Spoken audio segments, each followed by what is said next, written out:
I want to take a step back, Pankaj. You mentioned that, you're doing this along with the startup ecosystem also, the SaaS. So, like, wherever, you're going and your team, let's say your data engineering team or the architect team is going and evaluating some component which needs to be added on to your existing thing. Now, are there any guidelines that you have given to your team that, whenever you're selecting, make sure that they are having a good track record? Are they funded to establish that trust?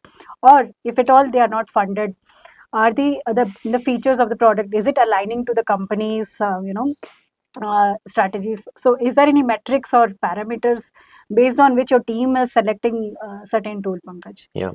So what happens is, if you look at what we are doing, we are more an experimentation innovation team. Yeah.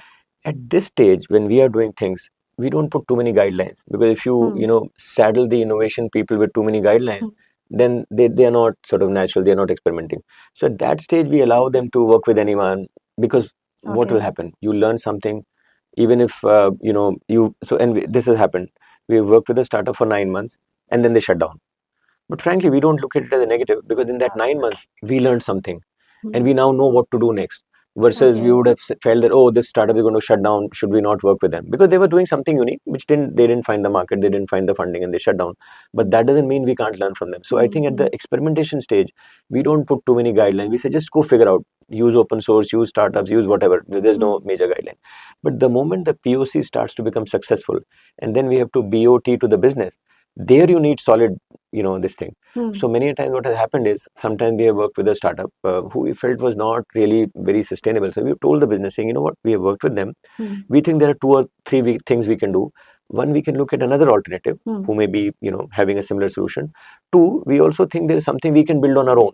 So you have to de-risk yourself over time, because in a production environment, you can't afford to have the risk. Yeah, yeah. So like I said, we try to take the risk in this part, but when we go there, we try to mitigate the risk by putting in some more framework in the BOT stage. So the Okay. guidelines are more on the BOT side, that if Okay. you're going to have a production ready system, Sure. then you obviously need to make sure that they can't fail.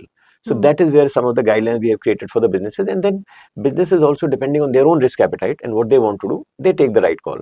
Sure. Many a time some businesses said, you know what, we would rather wait for you guys to do that other thing and develop it yourself versus this startup, because we think we don't want to trust it. That's fine. So like I said, experimentation, innovation, no guidelines.